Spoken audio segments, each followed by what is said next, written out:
You know that feeling, right? When you walk into a restaurant, it feels alive. Yeah, totally. Everything The works. food's great, the atmosphere is buzzing. But have you ever really stopped to wonder what actually goes into making that happen beyond, the menu? Well, that's exactly what we're getting into today. We're looking at this fantastic podcast that it takes you right inside the food and beverage world. Right, and not the polished version we usually see. We're talking like behind the scenes, greasy pans, clinking cutlery, the real deal. Exactly. It's not your typical food show.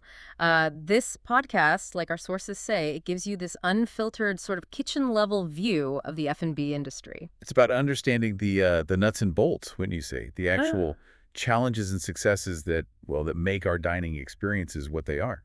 Absolutely. And what's really interesting right now, they're in their fourth season, and it's all about highlighting women in F&B. Oh, that's great. Yeah, the ones making really significant contributions, so you get to hear from people really shaping things. And the host, Gauri Devadayal, she's a restaurateur herself, right? Co-founder of Food Matters Group. That's her. And she brings this great mix. She's genuinely curious, but she also has that, credibility from being in the trenches. Plus, she's just really engaging to listen to.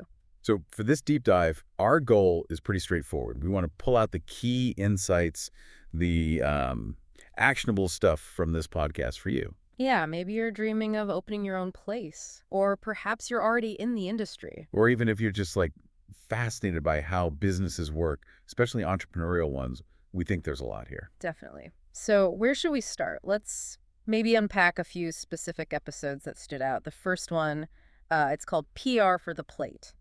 And it really digs into how crucial public relations is in the food world. Yeah, and what's interesting is how much that's changed, how F&B PR has evolved. Really? The episode talks about measuring the actual impact, Ah. going beyond just counting articles. Right. Like, does it actually change how people see the place? Does it bring people in? Real ROI. And they also get into how chefs themselves are becoming these huge brands now. Oh, absolutely. Culinary celebrities almost. That whole phenomenon. And tied into that branding idea, they talk about creating those, super Instagrammable restaurants. Ah, yes, designed to be shared online.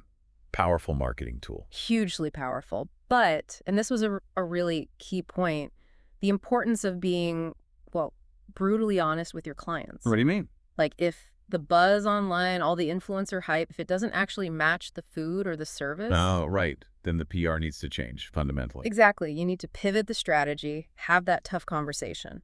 That's such a critical insight. It's not just about making noise, is it? It's making sure the noise matches what people actually find when they walk in. Precisely.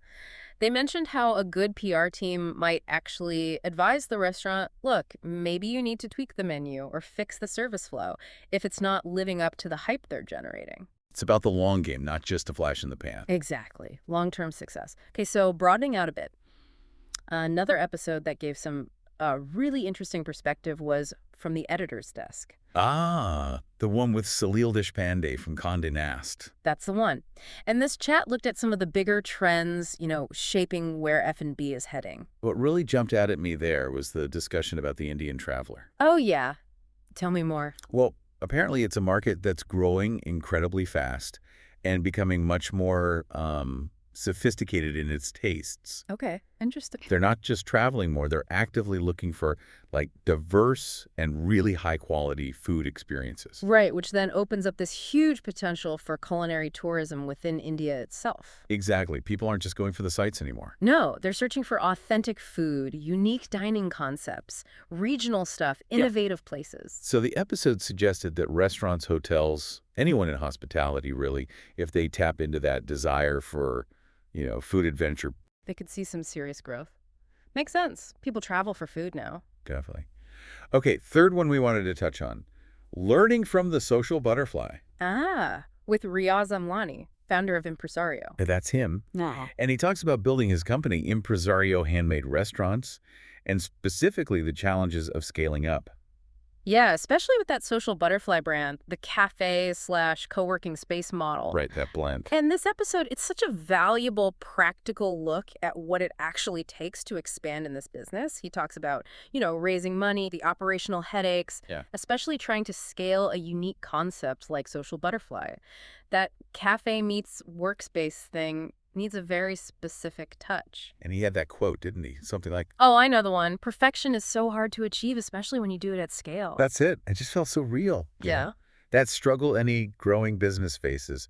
How do you get bigger without losing what made you special? Absolutely. Whether it's the coffee quality or just the whole vibe of the place. It really gets to the heart of those trade-offs with growth, doesn't it? Keeping things consistent across different locations. Oh, totally. With different staff, different logistics for each one, it gets exponentially harder as you add more outlets. So, I mean, listening back to these 3 episodes alone just offers so much. From the nitty-gritty of food PR Yeah, to the big picture travel trends. to the real boots-on-the-ground challenges of growing a restaurant group. It's a rich mix. And we really hope that digging into these gives you, our listener, some of those quick insights, those useful aha moments. Yeah, whether you're laser focused on F&B or maybe you're just interested in broader ideas like branding, marketing, scaling a business. Because there are lessons here that apply way beyond just food, right? Oh, absolutely. What this podcast really demonstrates is, yeah, the focus is food and drink, but the industry itself, it's this dynamic ecosystem. It really does offer these hearty servings of entrepreneurial insight, as they put it. That's a great way to phrase it. Insights that work in lots of different fields. For sure. So on that note, maybe a final thought for you to chew on. Thinking beyond food and restaurants, what other industry, what other field do you think could really use this kind of unfiltered, behind-the-scenes look? Good question. Like hearing the unvarnished stories from the people actually doing the work, navigating the day-to-day, the grease and grit of their jobs. What surprising things might we learn? What parallels might pop up?